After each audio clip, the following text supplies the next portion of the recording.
నమస్తే, welcome to our channel.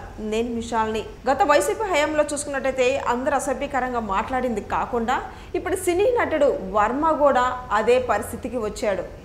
అయితే దీని మీద పూర్తిగా విశ్లేషించడానికి మనతో పాటు ఉన్నారు senior journalist doctor Kanakadurga Vadlamani గారు. నమస్కారం మేడం. నమస్తే అండి. గత ప్రభుత్వం ఆయన చూసుకున్నట్టయితే ప్రతి ఒక్కరు అసభ్యకరంగా మాట్లాడింది కాకుండా సినీ డైరెక్టర్ వర్మ కూడా అదే పరిస్థితికి వచ్చాడు. దీనిపైన మీరేమంటారు మేడం? ఇప్పుడు వర్మ మొన్న నోటీసులు పుచ్చుకున్నప్పుడు చాలా బెంకంగా నాకు చాలా ధైర్యం అన్నట్టుగా నవ్వుతూ తీసుకున్నాడు. తీసుకున్నాక ఆయనకి సినిమా అర్థమైంది. అంటే వ్యూహం సినిమా ఆయన తీశాడు కదా, అంటే వ్యూహానికి మించి తెలుగుదేశం కూటమి వ్యూహం ఏమిటో ఆయనకు అర్థమైంది. ఆ దెబ్బకి దిమ్మ తిరిగి కోర్టు మెట్లు ఎక్కాడు. కోర్టు మెట్లు ఎక్కితే ఆయన ఏమనుకున్నాడు, జడ్జి గారు తనకు అనుకూలంగా ఇచ్చేస్తారు తీర్పు అనుకున్నాడు. కానీ న్యాయ వ్యవస్థ సక్రమంగా పనిచేస్తుంది కదా, అందుకని ఏం జరిగింది, న్యాయ వ్యవస్థ ఏం చెప్పిందంటే మేమేం చేయలేం బాబు, ఆయన ఏమడిగాడు, నాకు అంటే ఈ కేసును కొట్టేయండి, నా మీద నమోదైన కేసు, తర్వాత పోలీసుల్ని విచారణ పోస్ట్ పోన్ చేయమనండి అంటే నాకు సమయం ఇవ్వండి అని అడిగాడు. సో వాళ్ళు క్లియర్ కట్గా హైకోర్టు ఏం చెప్పిందంటే మేము ఏమీ చేయలేము, ఈ కేసును మేము కొట్టేయము, కాబట్టి నీకు ఏదైనా పోలీసులు పోస్ట్ పోన్ చేయాలి అని నువ్వు అనుకుంటే అంటే నాకు కొంచెం రక్షణ కావాలి, సమయం కావాలి అని అడిగాడు అనమాట. మీరు పోలీసుల్ని అడగండి అని చెప్పింది కోర్టు. దాంతో వర్మకి ఇప్పుడు మొత్తం తత్వం బోధపడింది.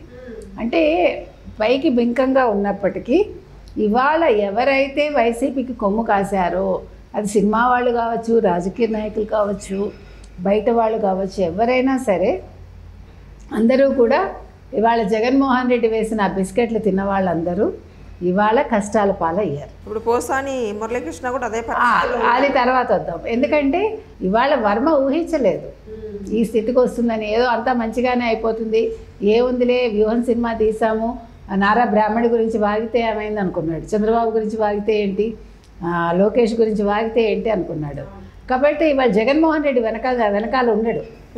ఇప్పుడు ఆయన అవసరం అయిపోయింది, సినిమా తీయటం వరకే నీ పని, ఆయన సినిమా తీయడానికి డబ్బులు ఇచ్చాడు, అక్కడితో మీ ఇద్దరు ఇదే అయిపోయింది.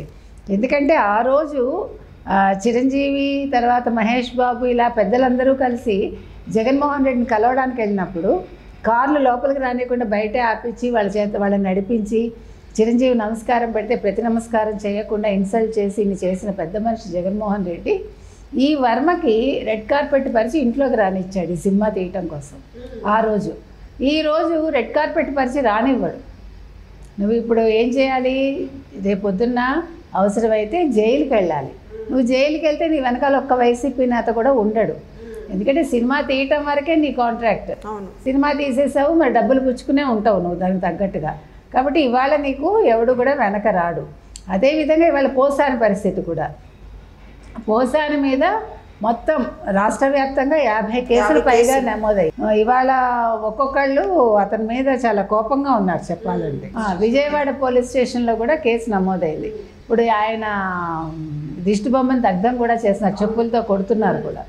అంటే పోసాని అన్ని ప్రెస్ మీట్లు పెట్టి ఓపెన్గా అతను మాట్లాడిన మాటలకి ఇవాళ అతనికి ఉందన్నమాట. మొన్న ప్రెస్ మీట్ పెట్టి చాలా సౌమ్యంగా మాట్లాడి అరెస్ట్ చేసుకుంటే చేసుకోండి, నేనేం తప్పు చేయలేదు, నాకు ఆత్మహత్య చేశారని అంటూ మాట్లాడాడు, మీకు గుర్తుంటే. అంటే వీళ్ళు బింకంగా ఉన్నప్పటికీ కాళ్ళ బేరానికి వస్తున్నారు.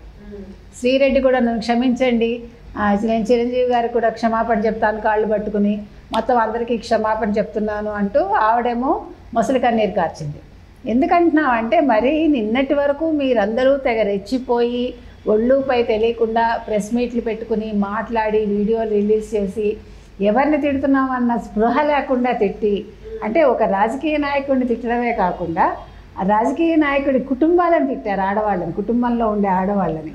మీకేంటి అవసరం? అవును. ఇప్పుడు డబ్బుల కోసం ఇంత గడ్డిగా అరుస్తారా, ఇంత నీచానికి దిగజారుతారా? అంటే మనిషికి ఒక విచక్షణ లేకుండా అయిపోయింది. వైసీపీలో జగన్మోహన్ రెడ్డి చేసిన పని ఏంటంటే తనకి కావాలనుకున్న వాళ్ళు, లేకపోతే తనని అంటే ఇష్టపడేవాళ్ళు, తన గురించి మాట్లాడాల్సిన వాళ్ళు, అంటే ప్రతిపక్షంలో ఉన్న వాళ్ళని బూతులు తిట్టాలనుకున్నప్పుడు వాళ్ళందరినీ దగ్గరికి చేరపిలిచి వాళ్ళ చేత ఇట్లా చేశాడు. సరే ఆయన చేయించాడయ్యా, మీ బుద్ధి ఏమైంది? ఇప్పుడు చెప్పేవాడికి చెవుడైతే వినేవాడికి వివేకం ఉండాలని మీకు వివేకం ఆ రోజు లేదు. ఇప్పుడు వివేకం వచ్చేసరికి మీ చేతుల్లో ఏమీ లేదు, అంతా పోలీసుల చేతుల్లో ఉంది, న్యాయ వ్యవస్థ చేతుల్లో ఉంది. కాబట్టి ఇవాళ ఎవడైతే తప్పు చేశాడో ప్రతి ఒక్కడు అనుభవించాలండి. వీళ్ళందరూ కూడా నట నీచలు, ఒక్కొక్కడు పిరికి పందలు. ఇప్పుడు పోసాని మురళీకృష్ణ పరారీలో ఉన్నట్టు కూడా వార్తలు వస్తున్నాయి మేడం, అది ఎంతవరకు కరెక్ట్ ఉండొచ్చు? ఆ రోజు భయపడ్డాడు కదా, ఆత్మహత్య సరేనే అన్నాడు కదా, అంటే అది కూడా బెదిరించటమే. మీరు అరెస్ట్ చేస్తే నేను చచ్చిపోతాను సుమా అంటాం కూడా అది చేతగాని వాడు చేసే పని. మరి అన్ని డైలాగ్స్ రాసావు, అంత వీరత్వం చూపించావు, అన్ని క్యారెక్టర్స్ చేసావు, ఈరోజు ఏమొచ్చింది నీకు? అంటే వీళ్ళందరూ కూడా డబ్బు కోసం గడ్డి గరిచారు.